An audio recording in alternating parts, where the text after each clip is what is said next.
Hey guys, happy Monday. If there was ever a topic that I wish that I could be in front of you for, it is this topic. Like I said, it's fun. There's simulations. I'm gonna try to do the best that I can, given my resources. I think I got a little crafty in this video, so I guess we'll see how that goes. You guys see you have an ed puzzle. It's an econ movies. It's Dark Knight. It's awesome. One of my favorite of all of Clifford's ed puzzles. Just throwing that out there. All right, let's get going. This is information that you guys already have written down. I just really wanted to focus on one thing in particular, and it's this language right here. It's so important. It's going to come up all the time in free response questions. I hope that you guys get a free response question on oligopolies or on a payoff matrix, which you guys will learn about more tomorrow. But that mutual interdependence is so important because a lot of times what one firm does is based on what they know another firm is going to do. So the decisions of one affect the decisions of the other. So that's really that whole idea behind mutual interdependence. I gave you guys some examples, the cell phone carriers, the cereal manufacturers. So just giving you guys examples of oligopolies, even though I know that you guys did this already for me. All right, let's keep going. So going back to the activity that we did with Candy, we said that we knew that they could go and cooperate, these oligopolies, to raise each other's profit.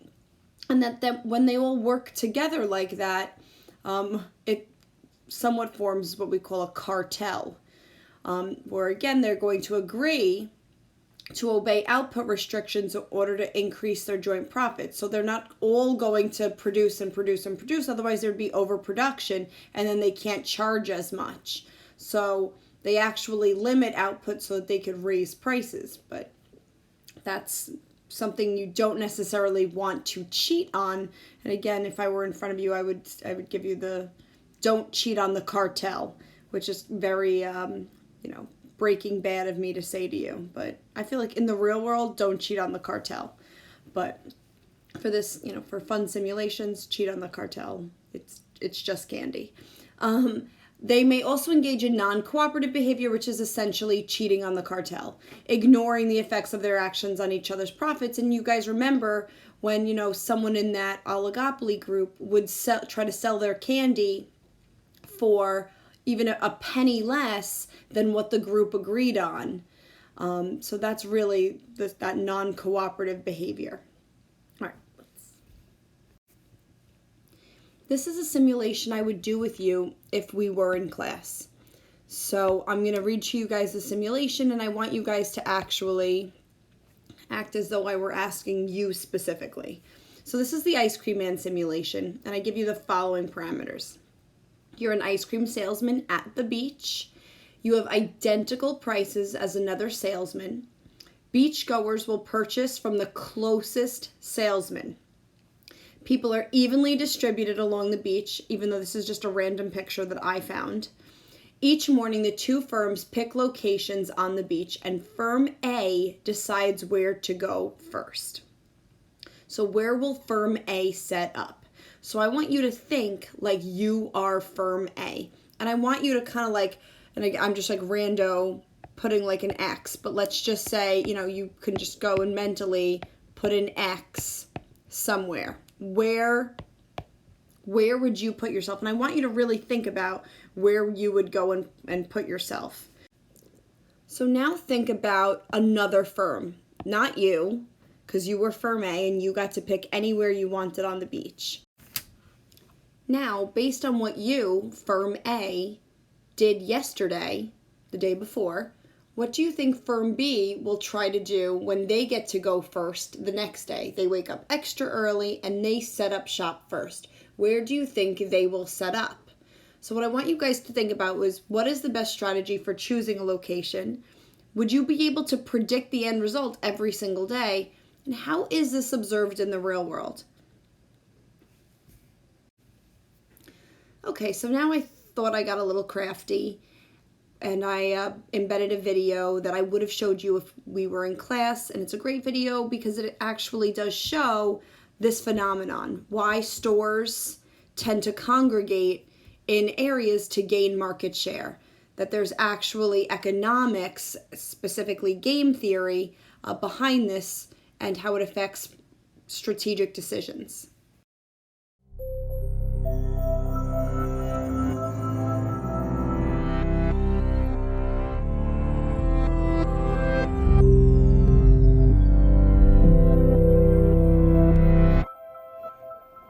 Why are gas stations always built right next to other gas stations?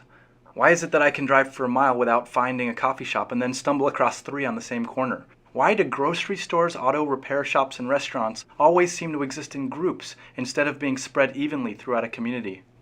While there are several factors that might go into deciding where to place your business, clusters of similar companies can be explained by a very simple story called Hotelling's model of spatial competition. Imagine that you sell ice cream at the beach. Your beach is 1 mile long and you have no competition. Where would you place your cart in order to sell the most product? In the middle. The 1/2 mile walk may be too far for some people at each end of the beach, but your cart serves as many people as possible. One day you show up at work just as your cousin Teddy is arriving at the beach with his own ice cream cart. In fact, he's selling exactly the same type of ice cream as you are. You agree that you will split the beach in half. In order to ensure that customers don't have to walk too far, you set up your cart a 1/4 mile south of the beach center, right in the middle of your territory. Teddy sets up a 1/4 mile north of the center in the middle of Teddy territory. With this agreement, everyone south of you buys ice cream from you. Everyone north of Teddy buys from him, and the 50% of beachgoers in between walk to the closest cart. No one walks more than a 1/4 of a mile, and both vendors sell to half of the beachgoers. Game theorists consider this a socially optimal solution. It minimizes the maximum number of steps any visitor must take in order to reach an ice cream cart.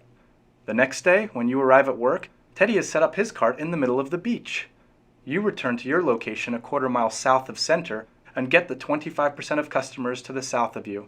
Teddy still gets all of the customers north in Teddy territory, but now you split the 25% of people in between the two carts. Day 3 of the ice cream wars, you get to the beach early and set up right in the center of Teddy territory, assuming you'll serve the 75% of beachgoers to your south, leaving your cousin to sell to the 25% of customers to the north. When Teddy arrives, he sets up just south of you, stealing all of the southerly customers and leaving you with a small group of people to the north. Not to be outdone, you move 10 paces south of Teddy to regain your customers. When you take a midday break, Teddy shuffles 10 paces south of you and again steals back all the customers to the far end of the beach. Throughout the course of the day, both of you continue to periodically move south towards the bulk of the ice cream buyers until both of you eventually end up at the center of the beach, back to back, each serving 50% of the ice cream hungry beachgoers. At this point, you and your competitive cousin have reached what game theorists call a Nash equilibrium, the point where neither of you can improve your position by deviating from your current strategy. Your original strategy, where you were each a 1/4 mile from the middle of the beach, didn't last because it wasn't a Nash equilibrium. Either of you could move your cart towards the other to sell more ice cream. With both of you now in the center of the beach, you can't reposition your cart closer to your furthest customers without making your current customers worse off. However, you no longer have a socially optimal solution, since customers at either end of the beach have to walk further than necessary to get a sweet treat. Think about all the fast food chains, clothing boutiques, or mobile phone kiosks at the mall. Customers may be better served by distributing services throughout a community, but this leaves businesses vulnerable to aggressive competition.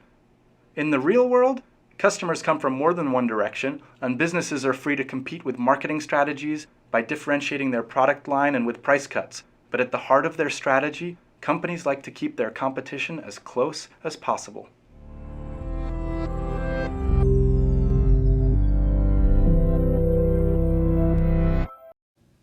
Hopefully that video showed you a good example of why we have to be strategic when it comes to pricing and location.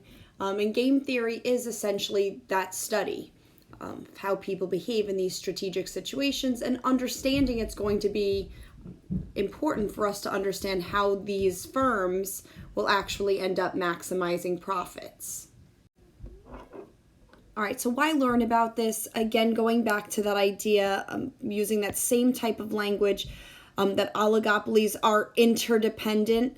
Again, and I really like mutually interdependent. That's going to be super important, since they compete with only a few other firms. And again, their decisions are often based on what another firm will do. So us going and learning this is going to help us analyze the strategies to make the best decisions for maximizing profit and, of course, minimizing losses.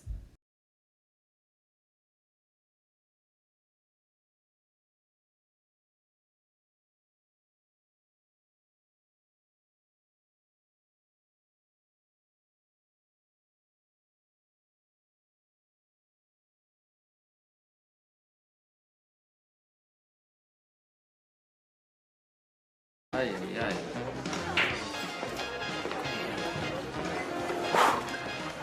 Deep breaths. Nash, you might want to stop shuffling your papers for 5 seconds. I will not buy you gentlemen beer. Oh, we're not here for beer, my friend. Oh. Does anyone else feel she should be moving in slow motion? Will she want a large wedding, you think? Should we say swords, gentlemen? Pistols at dawn? Have you remembered nothing? Recall the lessons of Adam Smith, the father of modern economics. In competition, individual ambition serves the common good. Exactly. Every man for himself, gentlemen. And those who strike out are stuck with their friends. I'm not gonna strike out. You can lead a blonde to water, but you can't make her drink. I don't think he said that. All right, nobody move. She's looking over here. Right, she's looking at Nash. Oh, God.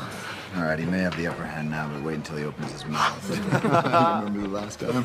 Oh, yes, that was one of the history books.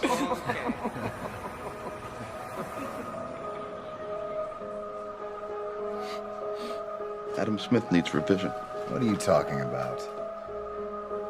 If we all go for the blonde,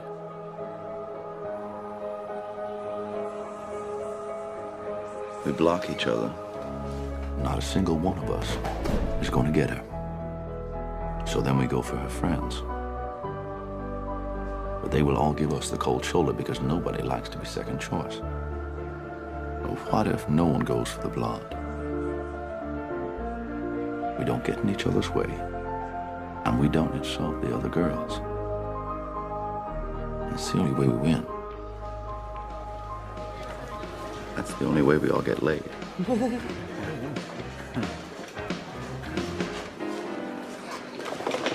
Adam Smith said, the best result comes from everyone in the group doing what's best for himself, right? That's what he said, that's right? Incomplete. Incomplete. Okay? Because the best result would come from everyone in the group doing what's best for himself and the group. Ash, this is some way for you to get the blonde on your own. You can go to hell. Governing dynamics, gentlemen. Governing dynamics. Adam Smith. Who's wrong? Yep, here we go. Careful, careful. Thank you.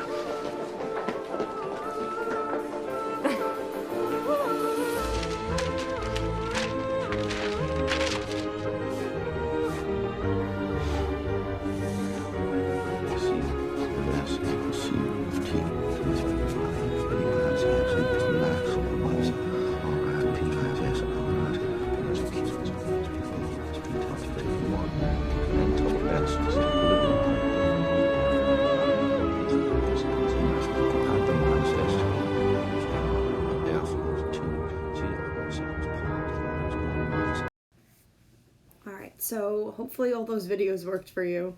Tomorrow we're going to do what's called the payoff matrix, where we're actually going to put into practice what Nash thought up.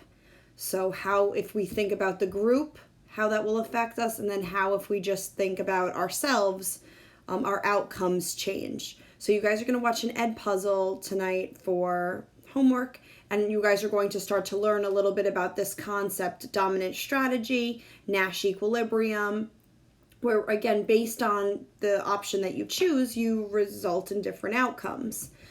So again, sometimes it's to benefit you, and sometimes when you collude and you try to agree on something that's going to benefit both, that you can both profit from it. but it's when you go and you cheat on that cartel or you cheat on that agreement that you can maximize profits. But if you both cheat, you both lose.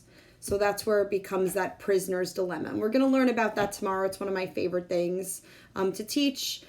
And I hope that you guys enjoy the Ed Puzzle and enjoy your day. All right. Have a good day, guys. Bye.